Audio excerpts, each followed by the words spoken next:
I included this untypical Tal game into the book for sentimental reasons. This is the first Tal game I ever played over. I think the year was around 1969, and I marvelled at Tal's superhuman king, who seemed to single-handedly win the game.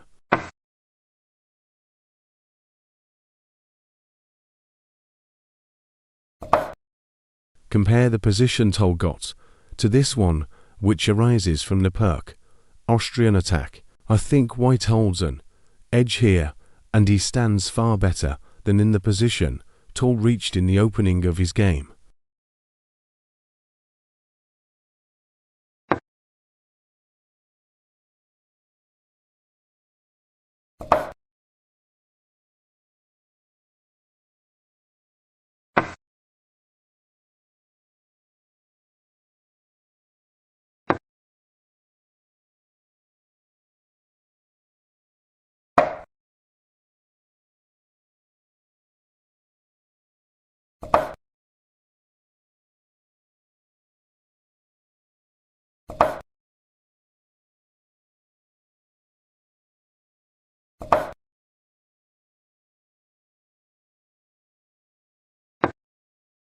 This is now considered a rather harmless line of the dragon.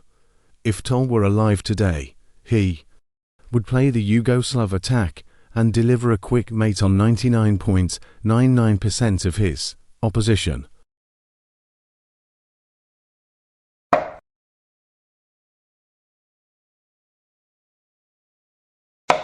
White's idea is to follow with the disruptive e5.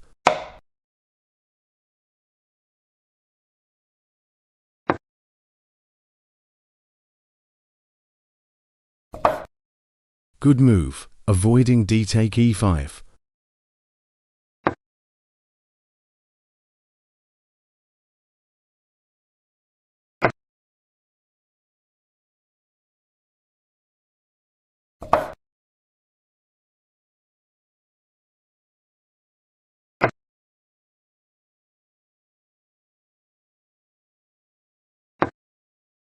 Queen d2 is White's main continuation.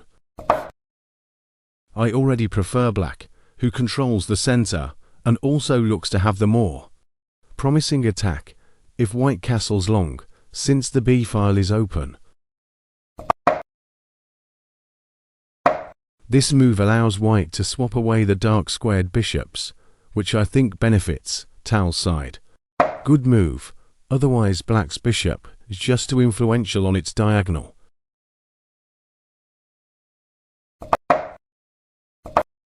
It is a mistake. This stab fails to fit the position's template.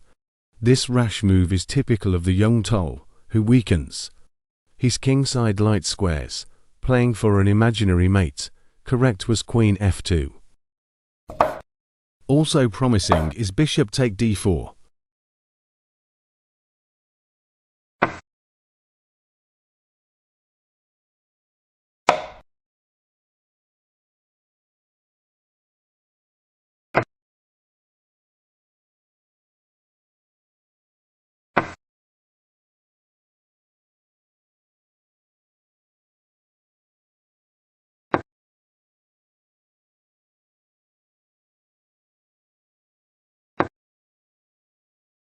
I think this move gives away some of Black's advantage.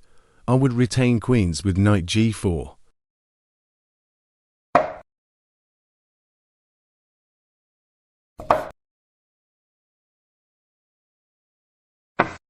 Tal begins to fight for control over c5.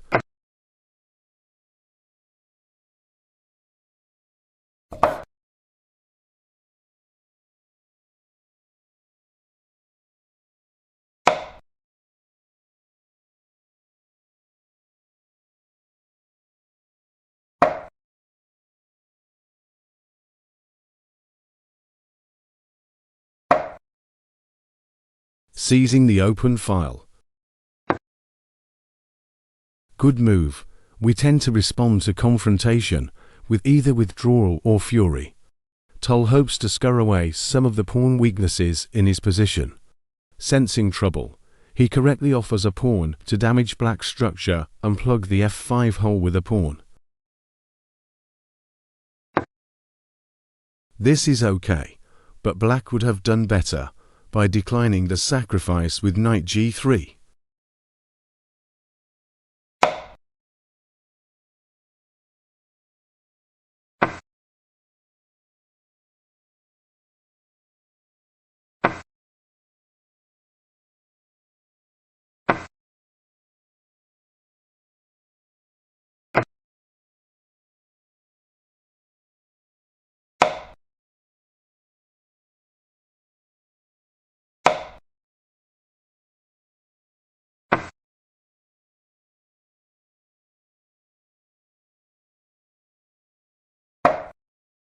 While dark square weakness is endemic throughout black's position, his two extra pawns also matter.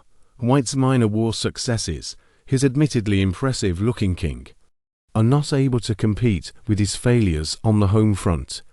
Tal is still in trouble, despite his picturesque king. Stronger was to toss in bishop g4.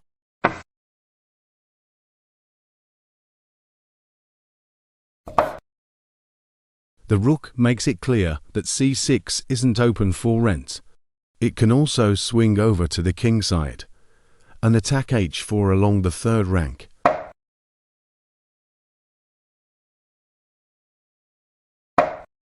Black retains an edge after the correct rook e1. Good move.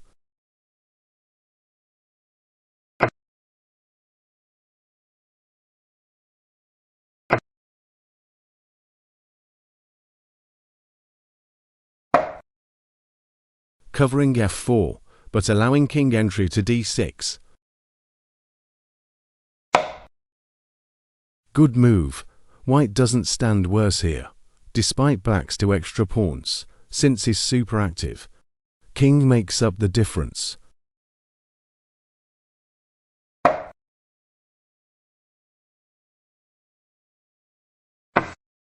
Threatening b4 and king b7, picking up black's a pawn.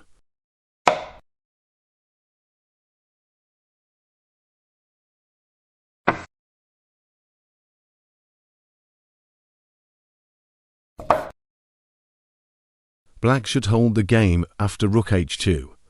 This idea proves to be a countering source of irritation for white. Good move, in anticipation of black's threatened rook h2, followed by f3. This blunder robs black of a chunk of efficiency. More accurate is a4.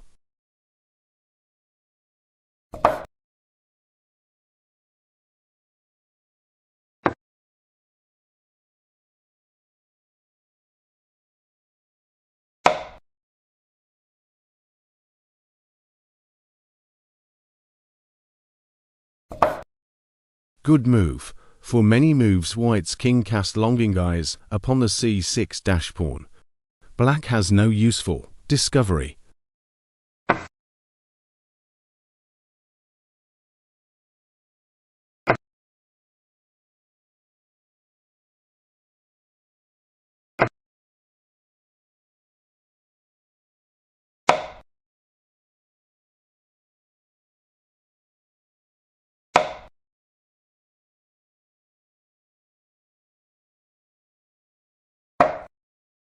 The rook and pawn ending is a trivial win for white.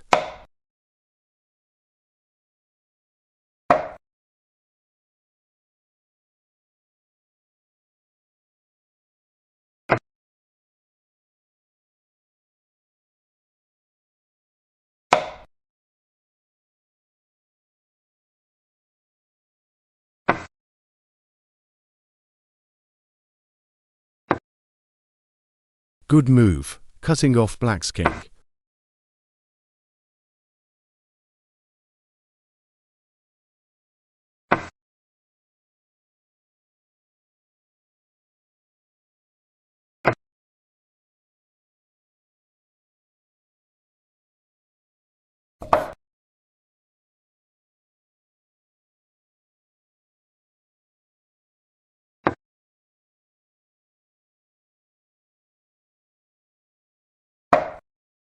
driving Black's king even further away.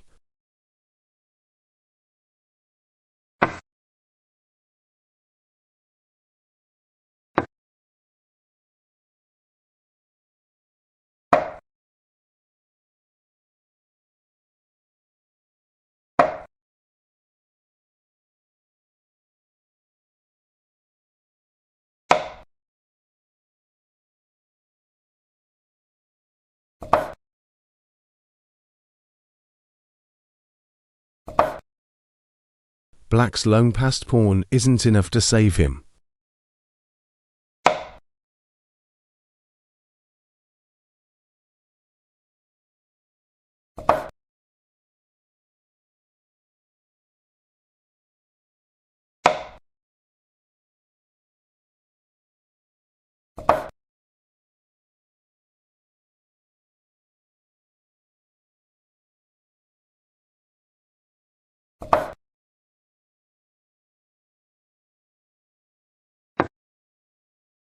Black's f-pawn moves slower than a day of fasting.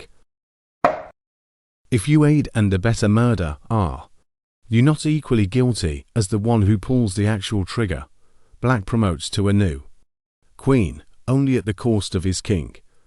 And as we all understand, there is no second-place trophy in a chess game. Black resigned. Thank you for watching the video. Don't forget to give us a like and subscribe.